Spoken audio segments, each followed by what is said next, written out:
Oupes recently got a hold of me about doing a review on their Exodus 2400, and I was really interested in this because I've done a review on a couple other power stations this size, and I wanted to see how this stacks up because I've heard some pretty good things about Oupes as far as budget power stations go. They are one of the ones that I hear people recommend all the time, so I wanted to test one out myself.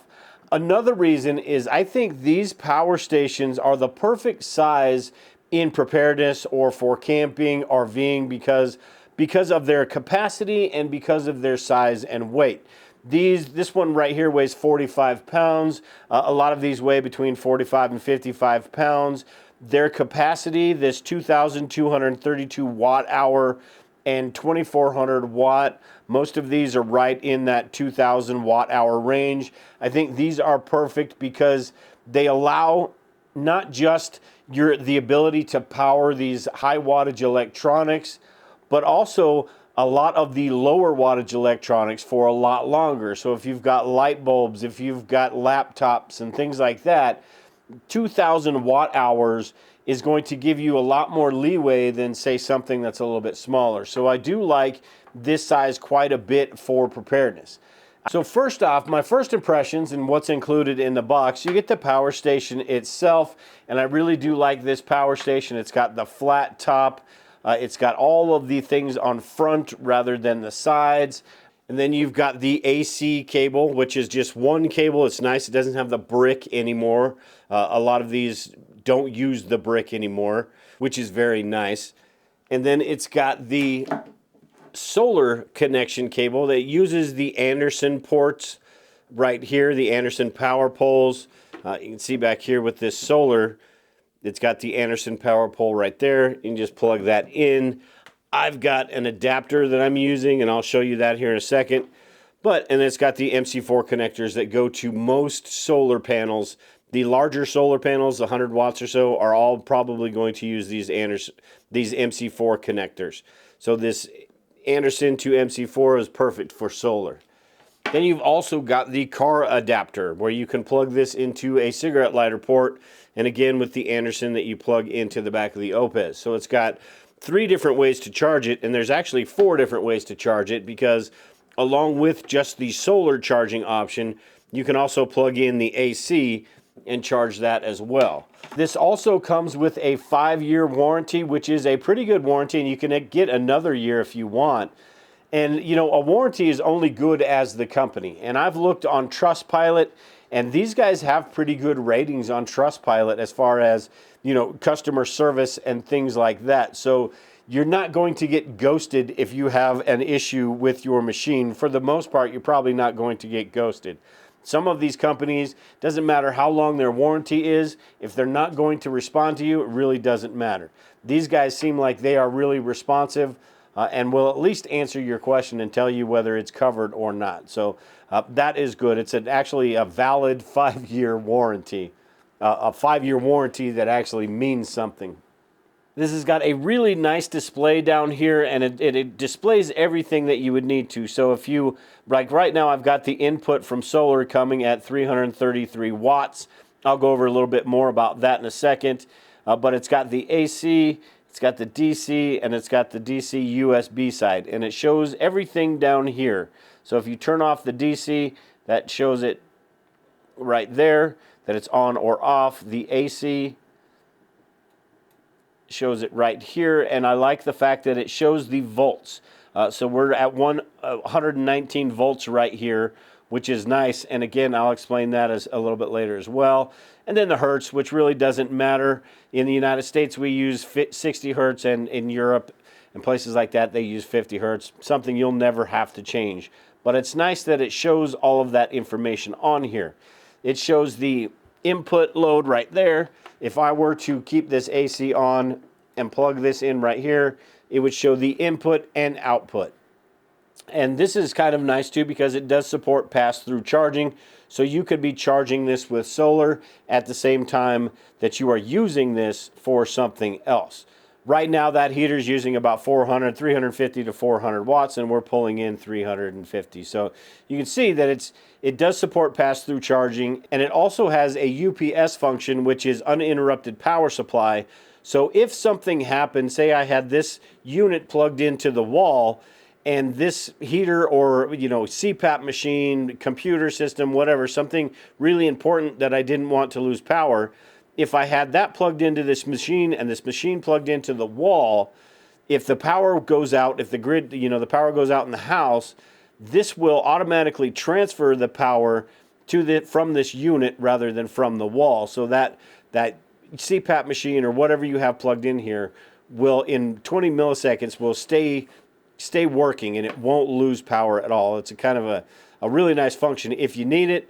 Most people don't need that, but if you do, you're going to know it. So let's go ahead and turn that off. Right now I've got solar coming in at 335 watts. I have 4 100-watt solar panels outside, and this has been charging from zero since this morning. So after about 4 hours, we're at 41% here on 4 100-watt solar panels, and we're just about to the peak time of day. On the back here, you can see it's got the Anderson power pole connections, which are pretty widely used. And this, it depends on the power station. This one over here uses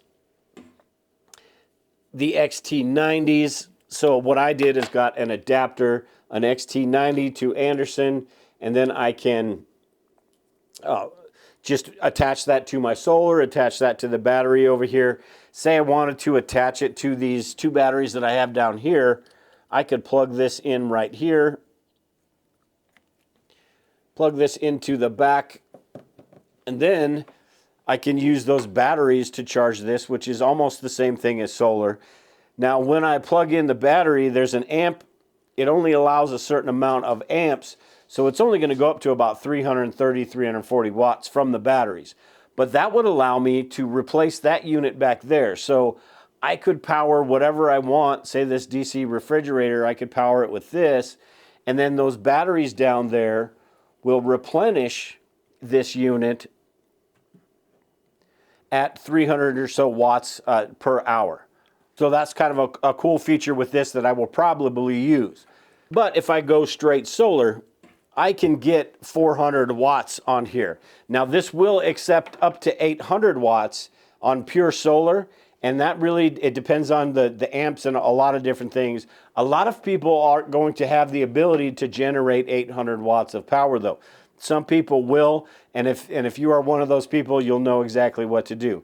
Most people, you've got a 100-watt solar panel, 2 100-watt solar panels, or like me, maybe 3 or 4 100-watt solar panels.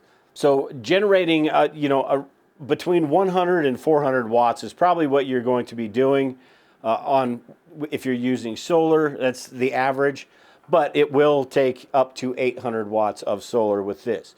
You can also plug in the AC and solar at the same time. So if you have the AC plugged in, it will charge at 1400 watts when it's on high, or 700 watts when it's on low. So if it's on high, you've got 1400 watts plus that 331, you've got 1800 watts that's coming into this unit.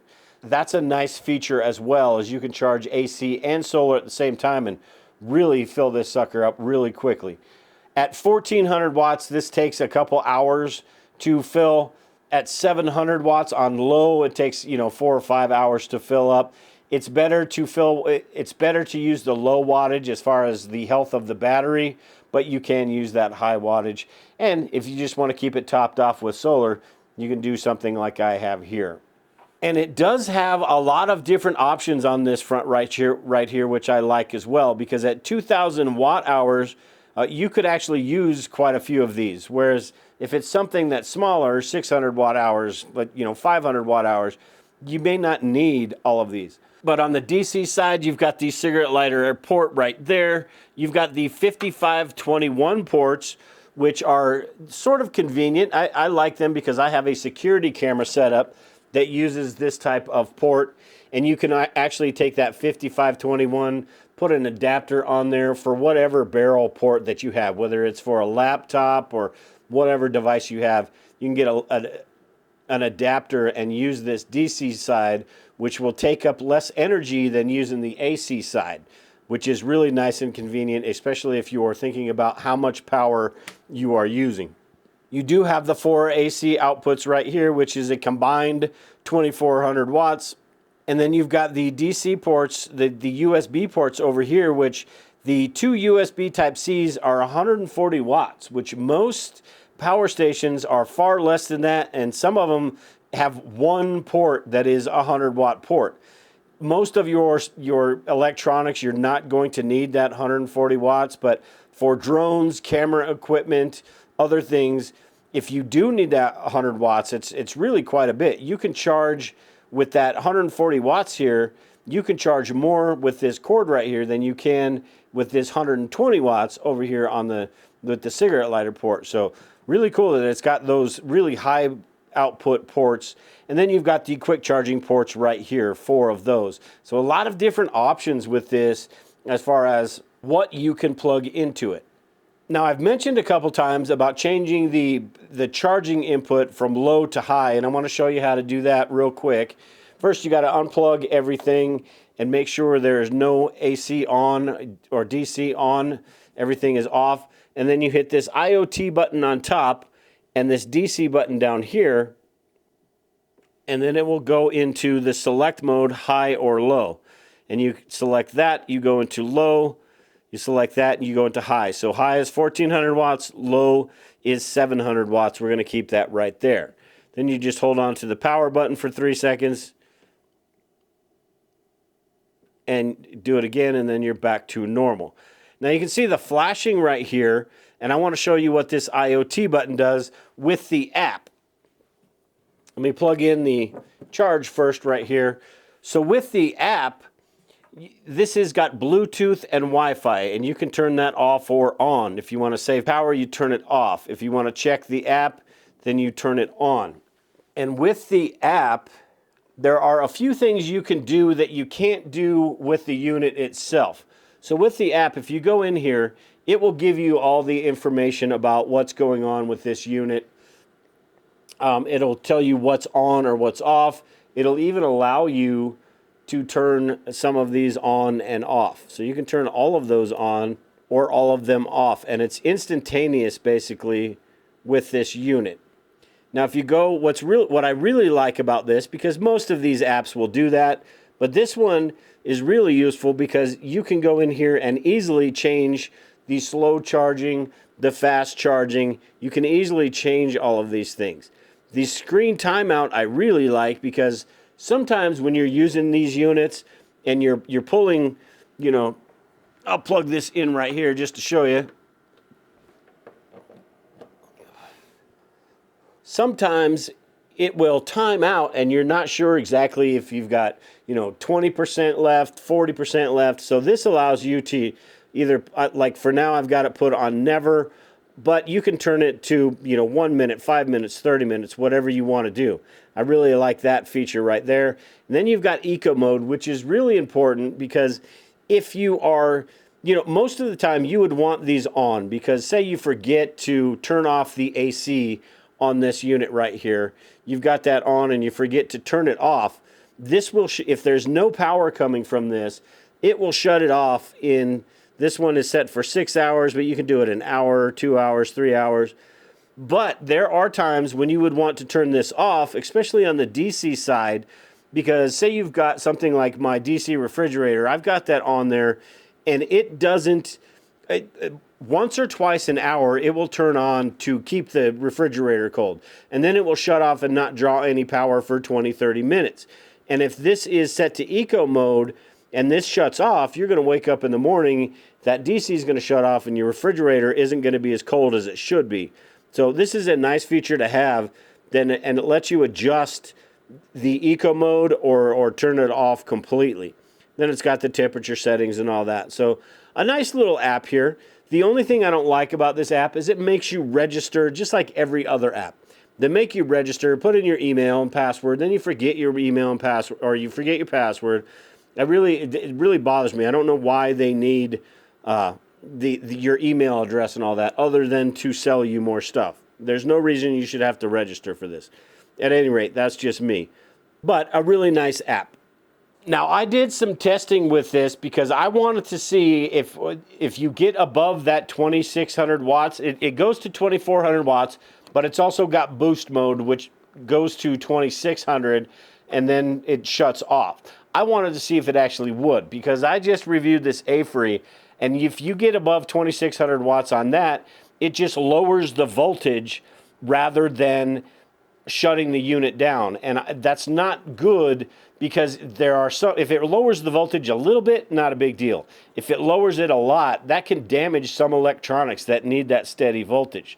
So this, with the boost mode, what the boost mode does is lowers that voltage a little bit to keep it in that range, but not so much that it's going to damage electronics.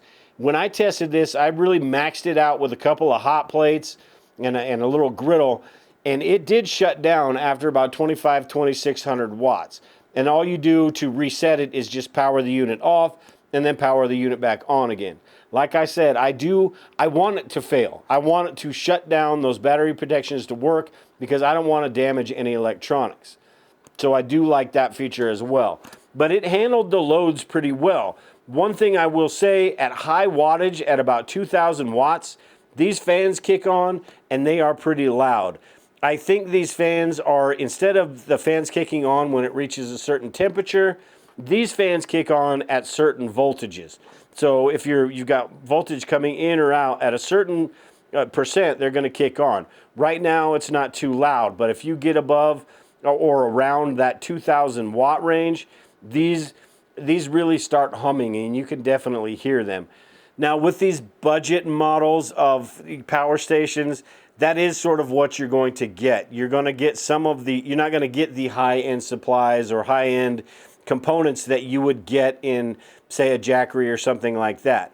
But like I said in the beginning, in preparedness, and for a lot of different situations, you may not need or may not want that really expensive power station. Something like this is going to be just fine.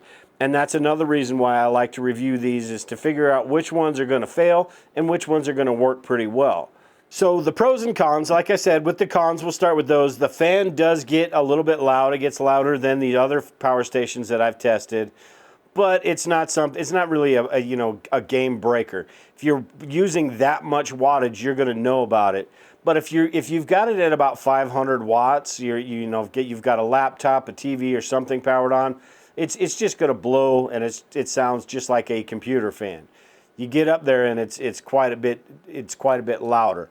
I also don't like, the app is fantastic, but I don't like the fact that you have to register, put in your email, and then a month down the line when you try to turn it back on, you've got to remember the password that you put in, and it's just a pain in the butt. I don't see why that's necessary, but everybody makes you do it. And some of the pros, like I said, I do like this design. I like the flat top, so if you're camping, you got a bunch of things in your truck or car, you can stack things on top of this rather than the old school ones that used to have the handles that on the top, and it made it really awkward. These right here are nice and portable. That 55 pounds means you can move it around and you can stack things on it. I just really do like this design. And everything on the front, I really like that as well. Everything's really accessible. And the back right here, you plug in the power and turn that around, and everything is right here for you. So I really do like that as well. All in all, this is a pretty cool unit. I do like this one. I am probably going to change this one out for the A-Free and put it there for my battery setup. With that battery setup, I've got two 100 amp hour batteries set up in series, so it's 24 volts. And those batteries feed the power station. So I've got the solar connected to those batteries down on the bottom, and then I've got the batteries connected to the power station, so they're charging up the power station while solar's charging up the batteries. That's what I plan on doing with this later, because the A-Free has the AC ports on the side, where this has everything else on the front. This is going to charge a little bit slower than the A-Free, but I'm okay with that at this point. All in all, I do like this, and like I say with all of these reviews, if something does break down, if something doesn't work like it's supposed to work, I will definitely let you know in the future. But like I said, I've watched a bunch of different videos on the Oupes and done a lot of research on these. And for a budget brand, this is a pretty good option.